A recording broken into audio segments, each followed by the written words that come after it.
Hey, how's it going, fight fans? Welcome to mindforcombat. If you're new to the channel, my name's Rohan, and this is my platform. I do fight sports related content. If you're new here, why don't you help me grow my platform? All you have to do is subscribe to the channel, like the video if you like it, maybe hit that bell icon so you get notified every time I upload a video. With that said, this is a fun video I'm going to be doing in this, and it's one that's materialized on the back of a lot of talk between Dillian Whyte and Francis Ngannou. And what's very interesting about this fight is that in both of their respective sports, and now I follow both sports very closely, these gentlemen are kind of outliers whilst being the top of their division. And now let me explain that for a bit. So for example, Dillian Whyte, he's been the mandatory WBC top contender for about 3 years now. And even with his position as a top mandatory WBC contender, he's not likely to be fighting Tyson Fury, the current WBC world champion, anytime soon. Tyson Fury's of course got his trilogy fight on deck with Deontay Wilder, and Tyson Fury's been crystal clear that the fight with AJ takes precedent over the fight with Dillian Whyte. So Dillian Whyte's not going to be getting this title shot for a little while yet, and he's been a #1 contender for a long time, and he rides a long 11-fight win streak, and it's actually kind of sickening the fact that he hasn't had the title opportunity. I'm a huge fan of Dillian Whyte, and that's one of the many travesties going on in the world of boxing right now.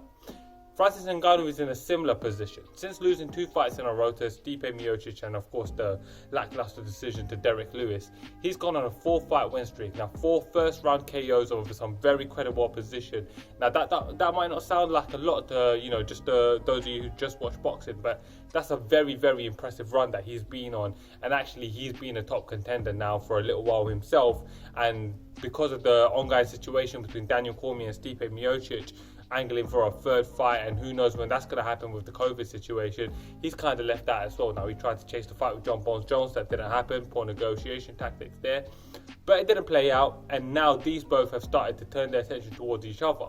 If this fight's to play out, I'm going to base it on a boxing match, and that's purely because I don't believe that in MMA it would be as competitive. Actually, maybe I'll do it in boxing and in MMA. I'll do this week's breakdown in boxing and next week's in MMA if that's what you guys want to see. But I've chosen boxing for this one because Francis chooses to favour the hands, even though Dillian Whyte's had the MMA fight, so maybe that'll be a bit more fair. He's also got some kickboxing experience, so that's really interesting.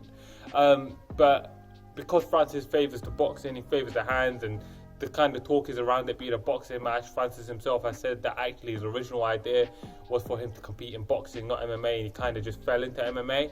That's what makes this fight more appealing to me as a boxing match. But without further ado, I'm going to break this one down, and remember to comment below and let me know what you think about the breakdown. So, Dillian Whyte is 32 years old. That makes him just a year younger than Francis Ngannou. Both of these guys are in their physical primes as heavyweights. They tend to have longer shelf lives in both sports, and they are meeting at a good time. Dillian Whyte has a professional boxing record of 27 wins and 1 loss.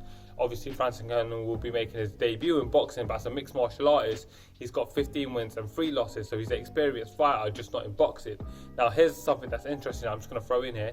Dillian Whyte is actually also 20 wins and 1 loss as a kickboxer. He's actually won more titles, and he's 1-0 in MMA. He fought in UC MMA back in 2008 and knocked some dude out. I remember watching that years ago, back when obviously no one knew who Dillian Whyte was. I didn't know either, I just followed UC MMA. But anyways, so it's interesting. Dillian Whyte is actually a very experienced fighter all round, and of course he's a very credible talent. Both of these gentlemen stand at 6'4" tall, and Dillian Whyte has a 78-inch reach, and Francis Ngannou will enjoy a nice bit of reach advantage with a 5-inch reach advantage, having an 83-inch reach. So that's a nice bit of reach that Francis Ngannou could enjoy in this fight if he's to utilise it. But I don't believe he has the skills necessary to be able to employ that advantage in the way that a more technical, superior boxer would, for example. Dillian Whyte is an orthodox boxer. He's very, very tenacious. He's very good at clinching boxers, making it rough. He's got a good skill set, he's got good technique, he's got good jabs, he's got good footwork, good defensively. If you saw his own fight with Oscar Rivas, you know when he's hurt, he can cover up. He's very smart. He's very smart with how he fights the fights as well. He likes to game plan well. I think, for my money, Dillian Whyte's one of the boxers with some of the best IQ in the game, and he's, in my opinion, the guy who will give Fury the most trouble, not just because of his physical attributes, but because of his stylistic abilities in that fight. He's very rough and rugged. If he needs to be, he'll rough you up in the clinch. He'll blur the lines a little bit, and I quite like that, actually. I think his fights are very entertaining. He carries big monstrous power in his left hook. He's a knockout artist in in his own right, and he's got some really good all-round boxing skill sets. Francis Ngannou in mixed martial arts is a brutal knockout artist in his own right. He finished every single one of his wins. He carries humongous power, even among the heavyweights, and he's a dude that really shines with his hands. If you saw his last fight, he was fighting a dude who named Jairzinho Rosenstreich, who's a 75-5 world champion, multiple-time world championship kickboxer, and he just laid him out unconscious in 20 seconds, just swinging his arms wildly until he connected. Francis is very dangerous, but when you're describing his style, it doesn't sound so impressive. But what makes it so impressive is his natural athleticism, his punching power, and just his natural innate abilities as an athlete, what he has to be able to put people to sleep. He's a very, very special human being in that sense. Some of their key wins. So Dillian Whyte, obviously, he's on a long, lengthy, incredible win streak. In that win streak, he's picked up wins over the likes of Derek Chisora, not once but twice.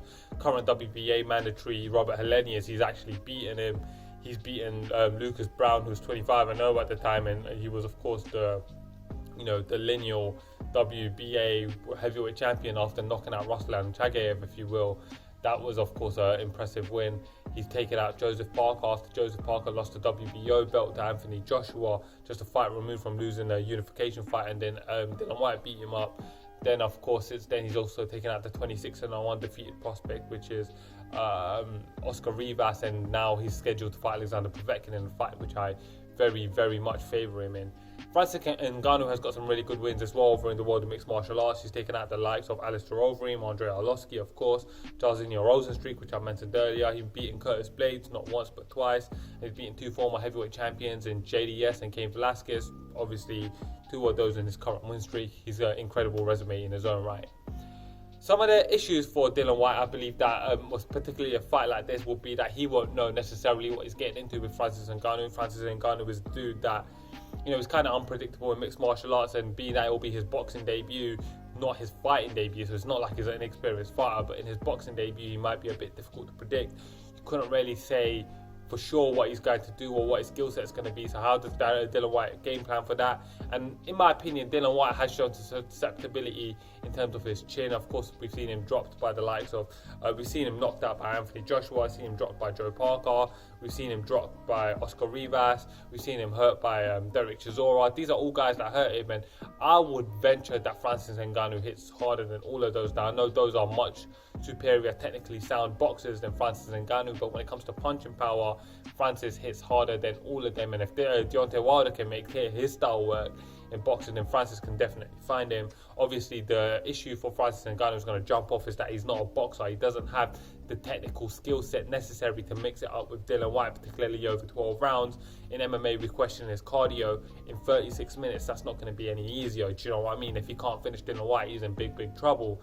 The X factor for Dillian Whyte is going to be that he's a technically sound, superior and experienced boxer. For Francis Ngannou, his X factor is going to be the unknown and his punching power. Let's get into the prediction.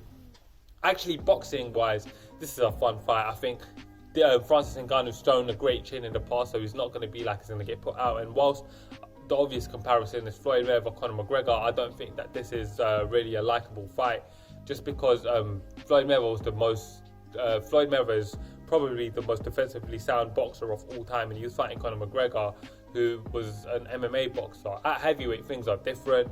Dillian Whyte likes to engage a lot more than Floyd does, even though Floyd did engage in that fight. But Dillian Whyte's a lot more of a scrappy fighter, and Francis Ngannou definitely hits harder pound for pound than Conor McGregor did. And I know Conor's respected as a knockout artist, but at the time, I didn't think he had any chance going in against Floyd.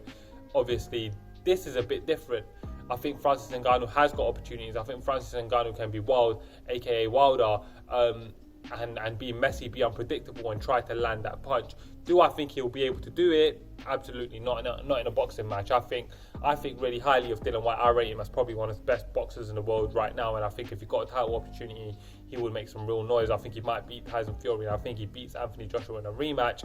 That tells you how highly I think of Dillian Whyte. And in this fight with Francis Ngannou, I would pick him all day. I think he's technically superior. Obviously, he's got better conditioning and he knows how to box. he will game plan this fight well. He'll be very defensive and smart as he comes out, and I believe he'll use his jab to establish boundaries. I don't think that he's going to let his pride get in the way and try to finish this fight early. He may say that he's going to brawl, but Dillian Whyte's no stupid man. Dillian Whyte's a very intelligent boxer. He's a very intelligent man. Generally, Dillian Whyte will employ a very defensive game plan in the beginning, wear Francis down with his jab and boxing skill set, his footwork, his his boxing acumen, and as Francis wears down, he's going to unleash the left hook, and we'll probably see a late, round 11, round 12, maybe in a round 10 finish, similar to the Conor McGregor-Floyd Mayweather fight. Funny how that prediction worked out. But anyways, fight fans, so I would officially pick Dillian Whyte to get the finish late in the fight, if not win a clean unanimous decision, because Francis has shown himself to be incredibly durable. That's how I see the fight going. Why don't you guys comment below? Let me know how you see this fight going. Let me know what you thought about the breakdowns. Very interesting. If you guys want to see me break this down in MMA, which I think is actually a lot more competitive, given the fact that Dillian Whyte is a world championship caliber kickboxer. He's had an MMA fight before. Francis Ngannou's not a wrestler. They'll probably end up having a kickboxing fight in MMA gloves. Dillian Whyte could win that fight. Depends on how Francis Ngannou wants to attack that. I don't see Francis Ngannou going for takedowns. If he did want to go for takedowns, I believe that he'll get Dillian Whyte down. But that's an interesting fight, and I could break that down in MMA as well. Let me know if you guys want to see that. I hope you guys enjoyed this video. Thank you for watching, guys. As always, I'm Rohan. This is Mind for Combat. And remember, if you're new here, don't forget to like, subscribe to the channel, share out the video, all that jazz. Thank you for watching, guys.